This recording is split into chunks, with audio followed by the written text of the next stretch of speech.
seperti banyak kan saham teknologi tuh, ada yang book value-nya tinggi sekali. Nah itu risikonya udah tinggi tuh.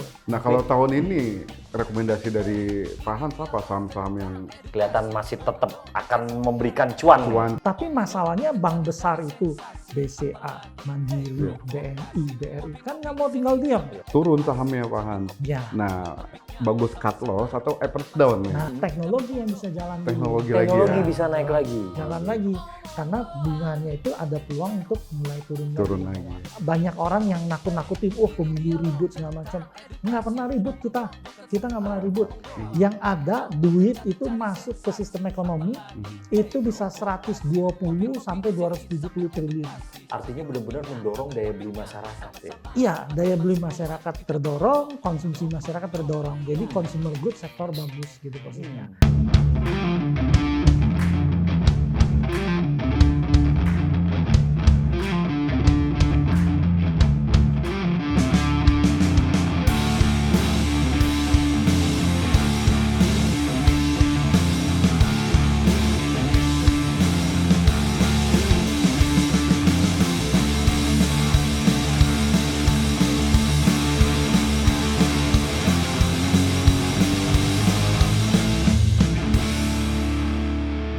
Halo Sobat Omdo, kembali lagi di Bincang Omdo bersama saya Hatim Farabi dan Elba Damhuri. Bincang Omdo tentunya bukan sekedar omong doang, tapi ini edukasi, bukan cari sensasi, apalagi provokasi. Nah, di episode kali ini apa yang akan kita bahas nih, Om El? Dan siapa tamu kita nih? Nah ini awal tahun menarik kita ngobrolin cuan bro. Cakep. Ngobrolin uang Cakep. dari pasar modal. Dari pasar modal, saham intinya ya. Saham dan kita tahun ini seperti apa nih kira-kira nih? Saham apa yang bisa bikin kantong kita tebel? Menarik nih. Saham yang bisa cuan kita naik? Dan kita udah kehadiran sama Pak Hans Kue. Pak Hans Kue. Pengamat Makasih pasar nih, modal, Pak Hans Kue. dosen juga. Dosen juga. Pokoknya financial expert lah, pokoknya expert di sisi keuangan lah. Terima kasih udah datang ke sini Pak Hans nih. Terima kasih Mas Pak Hans ya, kita panggil. Ya jadi ngeliat kondisi sekarang nih Pak Hans, kira-kira masyarakat kan butuh edukasi, butuh informasi. Gimana sih ekonomi sekarang? Apakah benar suram? Terus pasar modalnya seperti apa gitu? Ya. Konotasinya kan resesi gitu. Resesi. Pak Hans, ya. Ya memang tema 2023 itu seluruh dunia kan bicara resesi ya. Jadi cukup orang banyak yang takut gitu ya resesi gitu. Tapi sebenarnya kalau kita lihat 2022 itu puncak dari inflasi udah tercapai. Di Amerika itu kalau kita lihat di bulan Juni itu puncak inflasi 9,1. Terus turun terus. Kemarin inflasi Desember udah 6,5 posisinya. Nah, memang dari tahun kemarin Federal Reserve dan seluruh bank sentral itu naikin bunga agresif sekali. Fed itu bunga dari 0 sampai 0,25 naik sampai 4,25 sampai 4,5 gitu. Nah, akibat kenaikan bunga tadi tujuannya itu untuk nurunin inflasi. Tujuannya karena inflasinya kan tinggi gitu. Nah, tapi dampaknya biasanya kalau bunga tinggi, cost ekonomi mahal, kemungkinan ekonomi bisa resesi. Nah, itu yang jadi tema kita sepanjang 2023 gitu. Nah, tapi di Indonesia sendiri kalau kita lihat 2022 waktu itu inflasi terjadi karena pandemi Covid, gangguan supply chain, kemudian datang lagi dari Tiongkok kan karena menutup ekonomi menyebabkan gangguan supply chain. Kemudian Rusia Ukraina tembak-tembakan gitu kan, inflasinya tinggi gitu. Tapi yang menarik ketika itu terjadi, duit itu keluar dari Eropa bergerak ke emerging market, nyari negara yang netral kan, posisinya netral dan cenderung diuntungkan karena kita negara komoditas. Jadi ceritanya 2022 itu Indonesia itu tren pasar sahamnya naik posisinya. Nah, pas di 2023 ini ada sedikit masalah memang kita. Tapi secara ekonomi kita bagus secara ekonomi. Bahkan kita itu sangat jauh sekali dari potensi resesi. Karena komoditas itu sesudah Covid itu diperkirakan akan masuk ke grand super cycle kenaikan. Jadi ekonomi kita tetap bagus. Tapi di pasar sahamnya ceritanya di awal tahun ini agak sedikit beda. Karena kenapa beda? Tiongkok tadinya kita pikir mau lockdown lama. Jadi duit dari Asia, dari China, Hong Kong, Taiwan itu bergerak lari ke Asia Tenggara. kita kebagian duit tuh di sana. Tapi mendadak Tiongkok buka ekonominya. Nah, ketika Tiongkok buka ekonominya, kalau kita lihat indeks itu Hang Seng segala macam tahun 2022 itu turun semua mereka. Nah, sekarang valuasi dia lebih murah dari kita. Nah, karena lebih murah dia itu, duit itu ada yang kembali ke sana. Makanya kita di awal tahun padahal ekonomi kita bagus pasar sahamnya malah nggak kemana-mana gitu. Nah, itu yang kita hadapi gitu ya. Jadi kalau bicara ekonomi kita bagus gitu ya. Pertumbuhan ekonomi kita masih bisa 4,7 tahun ini gitu. Inflasi kita memang agak naik sedikit kemudian akan turun gitu posisinya. Jadi semua terkendali secara ekonomi. Tapi pasar sahamnya nanti kita ada tema-temanya nih. Mungkin di awal tahun menarik ini tema-temanya ini nih. Nah, boleh diceritain mungkin Pak Hans mengenai tadi tema-tema untuk di 2003 terkait pasar modal kita nih. Ya. Nah, kita lihat sepanjang tahun lalu pasar saham kita naik karena sektor banking tinggi sekali bergerak naik. Karena kalau dana asing masuk, mereka pasti ambil bank-bank besar, naik semua naik ke atas. Kemudian yang kedua komoditas. Betul. Bahkan harga batu bara itu naik sampai 400, belum pernah itu kejadian 400 gitu. Betul. Karena perang tadi, kemudian ada musim dingin posisinya. Nah, tapi sekarang batu bara komoditas masih tinggi karena masih musim dingin. Tapi takutnya kalau udah selesai musim dingin, komoditasnya bisa turun. Biarpun dalam jangka panjang trennya naik. Jadi pengusaha batu bara, komoditas masih enak, tapi harga saham mungkin koreksi di sana. Kemudian sektor bank yang tadinya all time high semua, sesudah dana asing ada yang keluar nih karena rebalancing, agak tertekan turun. Gitu posisinya. Nah, dan kan sekarang juga pasar hati-hati nunggu ke puncak suku bunga Federal Reserve. Kemungkinan Federal Reserve itu bisa naikin masih 50 basis poin. Nah, jadi itu kalau dia ada kenaikan seperti itu, pasti nanti saham teknologi masih dalam sedikit tekanan. Tapi nanti pada semester 2 ketika puncak suku bunga sudah terjadi dan bunga ada potensi turun, teknologi mungkin akan jadi cerita yang menarik posisinya. Dan kemudian nanti kita lihat di semester 2 musim kampanye. Pemilu gitu. Nah, pemilu itu selalu positif bagi ekonomi Indonesia. Pertumbuhannya naik, kemudian pasar saham biasanya positif 10-15%. Jadi pemilu itu sesuatu yang berkat ya untuk ekonomi Indonesia gitu ya. Jadi memang banyak orang yang nakut-nakutin, pemilu ribut segala macam. Nggak pernah ribut kita. Kita nggak pernah ribut. Yang ada duit itu masuk ke sistem ekonomi itu bisa 120 sampai 270 triliun. Artinya benar-benar mendorong daya beli masyarakat ya? Iya, daya beli masyarakat terdorong, konsumsi masyarakat terdorong. Jadi consumer goods sektor bagus gitu posisinya. Dan historical nunjukin sebelum pemilu, setahun sebelum pemilu pasar saham naik 10-15%. Pas tahun pemilu 10% naik. Naik jadi, juga ya berarti. Periode naik. Trennya seperti itu ya? Trennya naik. Nah itu pola naik itu di industri apa aja tuh Pak Hans? Iya, memang kan kalau kita lihat sekarang mungkin kalau kita lihat dana kampanye datang, konsumsi yang menarik gitu kan. Pasti konsumsi pasti akan bergerak naik. Kemudian pakan ternak itu kemungkinan bergerak naik. Kemudian kita lihat seperti sektor rokok yang kemarin kena hantam sama cukai yang naik gitu kan, udah cukup bawah, ada potensi untuk rebound posisinya. Jadi ada beberapa sektor yang cukup menarik. Kemudian kalau tren suku bunga udah paling top, mulai turun, teknologi pasti bergerak. Kan selama ini tahun kemarin kan saham teknologi diejek-ejek. Betul. Tapi kalau kita ingat 2020-2021 teknologi luar biasa kan naiknya. Jadi saham itu selalu ada tema gitu ya. Ada tema ya. Kemudian saham komoditas mungkin sesudah musim dingin agak sedikit turun, tapi saham-saham yang pro ESG mungkin akan lebih positif pergerakannya ya, karena kita harapkan mungkin perang Ukraina Rusia itu ada harapan tuh bisa selesai lah di sesudah musim dingin gitu ya, harapannya gitu di pasar. Kalau saham teknologi itu termasuk bank digital, e-commerce itu masuk nggak? Iya, yang kita lihat gini, kalau saya sendiri lebih sukanya sebenarnya adalah lebih ke seperti apa perusahaan seperti Goto, Buka, beli gitu ya. Itu cukup menarik ya. Kemudian data center seperti itu. Kalau bank digital ini persaingannya agak berat gitu ya. Karena Pak, kita lihat gini, semua bank membuat digital. Gitu. Jadi dia tuh nggak berbeda sendiri. Memang bank digital ini jargonnya efisiensi tinggi. Iya. Cabang satu, hold pusat, kemudian digapai masyarakat dengan teknologi. Jadi cost-nya akan rendah gitu. Tapi masalahnya bank besar itu BCA, Mandiri, BNI, BRI kan nggak mau tinggal diam. Iya. Masa kue kita dimakan orang, dihantam kan dia juga bikin Buat produk digital. layanan digitalnya ya. Layanan digital. BCA kan tes, bikin BCA digital. Kalau Digital. sukses nanti dia apply di BCA-nya. Iya. Gitu.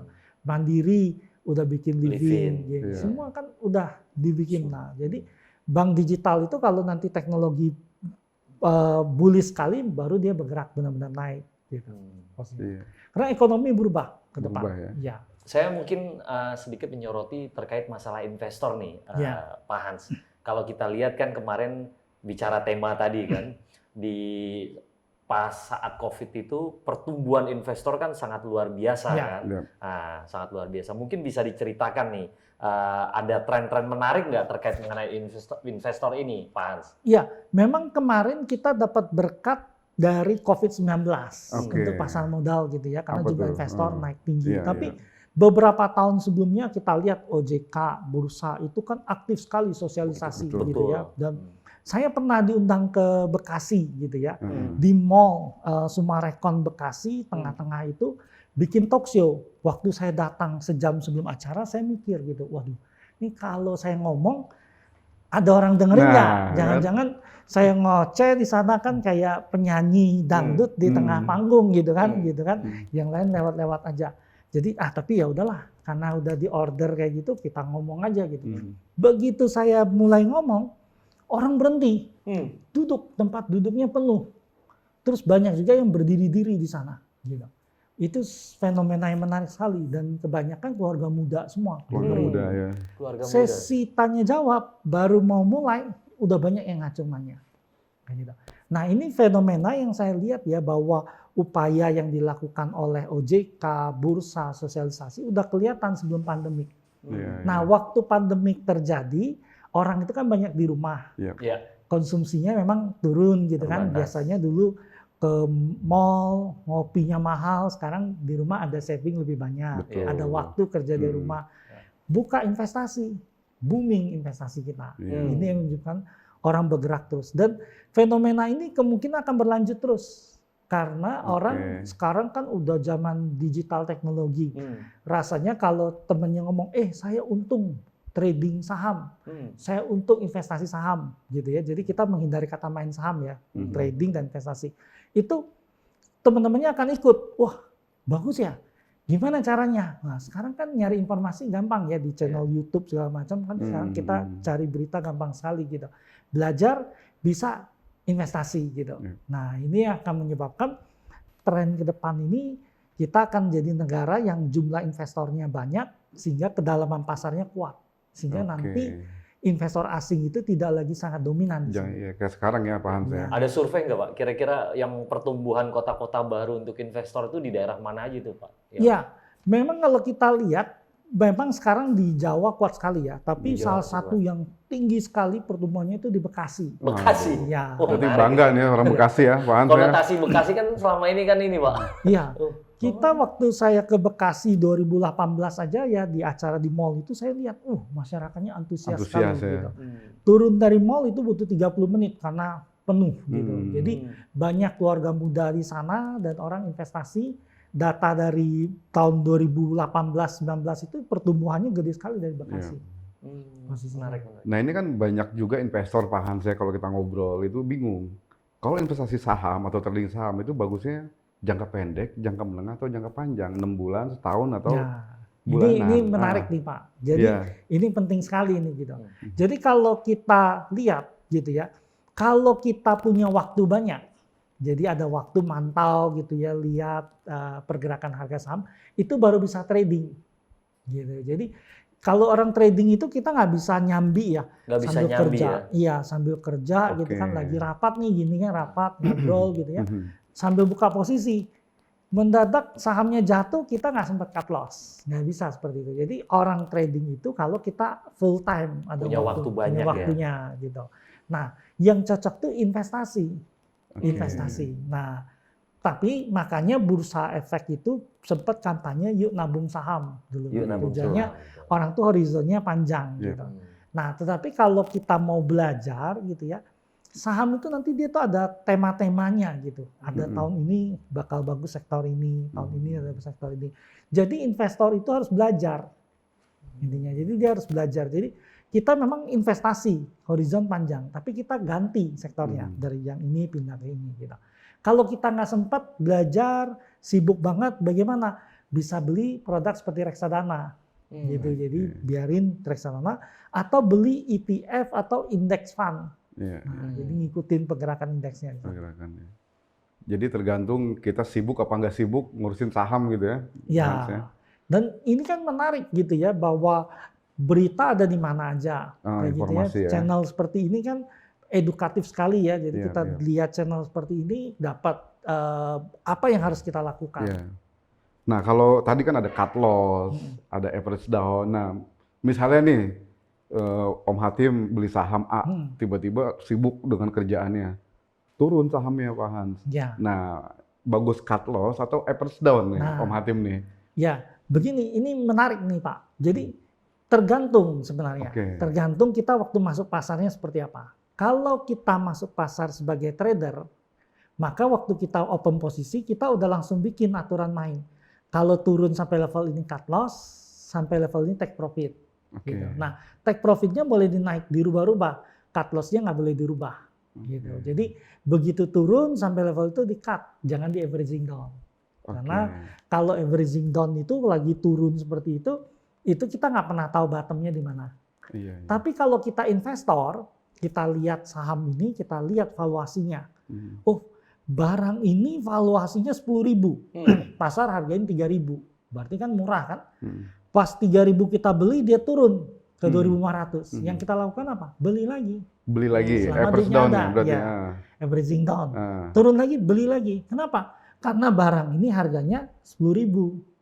Murah Oke. gitu. Jadi boleh averaging down. Iya. Nah, ini yang beda nih, dua ini gitu. Jadi waktu masuknya harus dilihat gitu. Nah, untuk tahu dia murah nggak murahnya ini kita harus lihat. Pertama, fundamentalnya seperti apa. Oke. Yang kedua, prospeknya seperti apa. Yang ketiga, valuasinya. Jadi ada 3 bola nih yang penting. Iya. Fundamental tuh masa lalunya kuat, bagus. Prospek masa depannya seperti apa. Valuasinya di mana. Nah, yang paling aman tuh kalau di tengah. Gitu. Tapi kalau seandainya prospeknya bagus, valuasi murah, itu masih bisa kita beli. Maksudnya. Tapi kalau fundamental bagus, prospek bagus, tapi harga mahal, repot juga kita. Nah kan sekarang beberapa emiten book value kan tinggi tuh, Pak Hans tuh, sampai ada yang 5, 6, nah itu masih perlu koleksi nggak kita yang kayak gitu? Nah itu seperti banyak kan saham teknologi tuh, ada yang book value-nya tinggi sekali, nah itu risikonya udah tinggi tuh. Jadi waktu dia lagi hype, lagi trennya terbang tinggi itu, mau book value berapa naik terus gitu. Tapi begitu berubah trennya itu turun harga sahamnya, gitu. Dan itu berisiko sekali bagi berisiko kita. ya.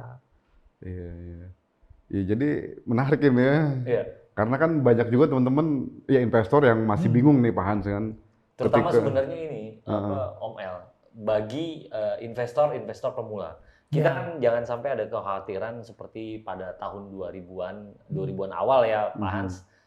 Begitu masifnya sosialisasi, orang main investor muda main, nggak tahu cara bermainnya, akhirnya banyak yang kabur lagi, makanya jumlah investor kan sedikit. Nah ini sekarang kan tren udah sangat bagus dan sosialisasi kan digital juga ini. Nah kira-kira ada nggak kiat-kiat awalnya atau kiat-kiat bagi investor pemula untuk bisa berinvestasi di saham nih Pak Hans? Iya, memang kalau kita lihat investasi ini ya, jadi orang tertarik masuk. Pasti ada yang berhasil, ada yang gagal.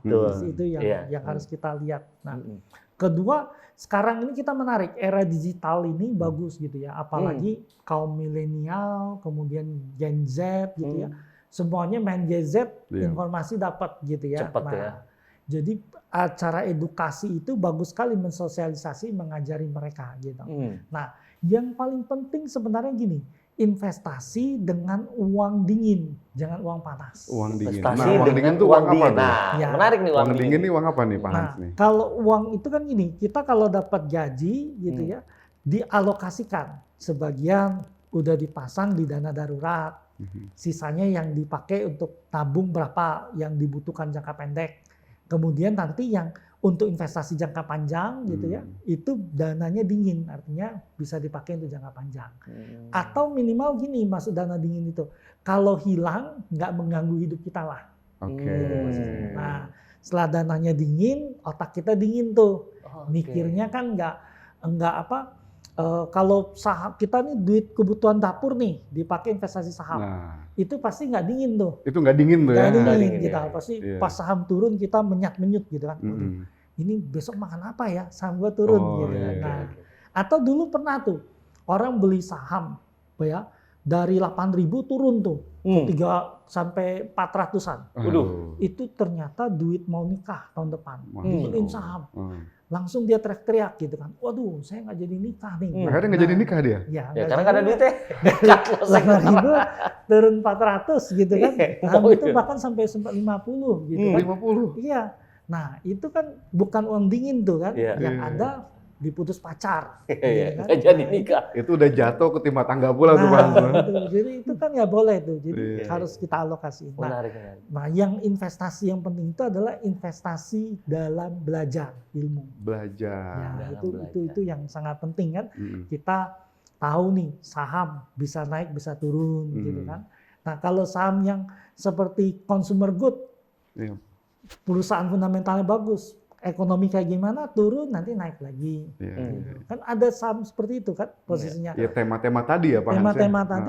Tapi kalau consumer good itu dia naik, kalaupun krisis dia turun, nanti ditahan balik lagi. Tapi kalau komoditas turun, mungkin baliknya bisa lama. Bisa lama ya komoditas. Gitu. Nanti, ya itu kayak batu bara. Batu bara. Nanti kalau dia tren boomingnya berakhir, lama kita nunggu. Bisa beberapa tahun. Nah kalau tahun ini rekomendasi dari Pak Hans apa saham-saham yang akan kelihatan masih tetap akan memberikan cuan ke ini investor nih? Nah kalau di awal tahun ini mungkin komoditas masih menarik komoditas ya karena musim dingin trading tadi, ya. Di luar masih musim dingin. Ya masih musim dingin. Tapi sesudah itu bisa koreksi gitu. Nah karena menjelang pemilu saham-saham consumer good itu menarik. Gitu kan pasti kemungkinan penjualan akan meningkat nih dalam musim kampanye. Jadi consumer good, Indofood, ICBP itu akan menarik. Kemudian pakan ternak ya ada Cepin, Jatva ya itu akan cukup menarik. Oh kan itu pemasok consumer goods ya? Consumer good. Gitu. Nah ada yang melihat sektor properti dan semen. Gitu. Properti dan semen. Iya. Properti berarti. Ya, properti. Tapi properti ini kalau saya menghitungnya kemungkinan boomingnya 2024. Baru mulai akan itu booming, kenapa itu 2024, Pak? Jadi gini, biasanya orang Indonesia itu kayanya datang dari komoditas salah satunya. Kaya dari komoditas. Jadi komoditas ini memang akan koreksi tapi tetap tinggi. Jadi orang kaya itu banyak. Nah, tapi banyak orang tuh agak wait and see tahun pemilu. Nunggu nih pemimpin kita ini modelnya seperti apa. Tapi trennya pasar saham itu selalu tahun politik itu selalu positif. Nah, begitu selesai itu properti kemungkinan akan jalan. Setelah pemilu. Setelah pemilu. Jadi mereka wait and see dulu nih ya ceritanya. Wait and see. Nah, kalau saham-saham perbankan itu gimana Pak Hans tuh? Nah, ini yang menarik gitu ya perbankan ini ya. Jadi waktu 2020-2021 temanya kan berubah ke teknologi. Betul. New economic. Old economic diwakili oleh perbankan besar. Jadi kita lihat teknologi lari kencang, Pak. Perbankan tertekan. Betul. Tapi 2022 berubah kan? Balik lagi berubah. Oh, sekarang old economic karena bunga naik. Kalau bunga naik, perusahaan teknologi itu kan cost of fund-nya kan dia kan masih rugi, butuh cost of fund gede, cost of fund-nya naik. Terus valuasinya karena dia keuntungan jangka panjang, valuasinya rendah. Jadi pindah ke old economic, banknya naik. Nah, sekarang perbankan itu tinggi-tinggi harganya. Udah tinggi ya? Tinggi ya? Nah, karena asing rebalancing, bank-bank besarnya tertekan turun. Gitu. Jadi temanya nggak di sana. Bahkan Sebenarnya nanti di semester kedua 2023 Mm-mm. teknologi yang bisa jalan dulu. Teknologi Teknologi lagi ya. bisa naik lagi. Jalan Waduh. lagi karena bunganya itu ada peluang untuk mulai turun lagi. bawah. Ya karena globalnya juga turun ya. Ya, Suku global bunga, harusnya- inflasi ya. Iya, kalau sebenarnya ya seluruh dunia itu nggak senang dengan bunga tinggi. Nggak seneng ya Nggak Pak Senang, Hans ya. iya. Karena bunga tinggi ini bisa dorong ekonomi masuk resesi. Iya. Cuman kemarin Amerika itu kan meremehkan inflasi. Dia pikir kan Hmm. waktu itu awal-awal inflasi naik COVID, dia bilang, wah inflasi sementara. Ngomongnya sementara, Iya, sementara. iya, iya. Karena gangguan pasokan. Pas udah itu inflasi naik 9%. Iya, Gitu kan. iya. Kemudian kalau kita lihat di Eropa 10%, Inggris iya. 11%, langsung Hmm. mereka kan mikir gitu. Kita aja Indonesia yang dulu inflasi Iya, tinggi, sekarang kita double digit inflasi cuma 4, 5%, 6% kan. Tetap Dan ke terjaga. depan inflasi kita rendah. Nah, pas inflasi tinggi terpaksa bunga harus dinaikin. Nah, masalahnya Federal Reserve ini mikir gini, ini inflasi turun kalau ekonomi masuk ke resesi. Iya. Gitu masalahnya. Nah, Iya, itu iya. poin-poin yang berubah gitu di pasar. Menarik nih bro, Om Hatim. Seru-seru. Menarik banget, Wah, cuma bener-bener, waktunya. iya. Kita benar-benar mendapatkan insight nih Pak Hans Iya, mengenai investor juga. Iya, juga. investor juga. Sobat-sobat Omdo pasti Sobat udah punya Omdo. gambaran nih ya, Mbak ya. Kira-kira. Untuk 2 tahun ini ya, 2023, Iya. kira-kira saham-saham mana yang masih memberikan yang akan berikan cuan ya? Cuan. Jadi kalau Tadi- dapet THR, udah ketahuan nih Udah mau beli saham ketahuan. apa, Ya. abis lebaran gitu. Tadi menarik tuh ada tema-temanya ya. Tema, Ternyata iya, tema. pasar modal itu ada tema-temanya. Ada. Harus lihat temanya ya. Iya. Oke, menarik. Oke, Sobat Omdo dimanapun berada, saya Hatim Farabi dan rekan saya Om Elba Damuri bersama narasumber kita yang luar biasa, Pak Hans, tadi telah memberikan banyak masukan ya. Iya. Tentunya Bincang Omdo bukan sekedar omong doang, tapi ini edukasi, bukan cari sensasi, apalagi provokasi. Jangan lupa untuk like, subscribe, dan komen untuk di YouTube channel kita.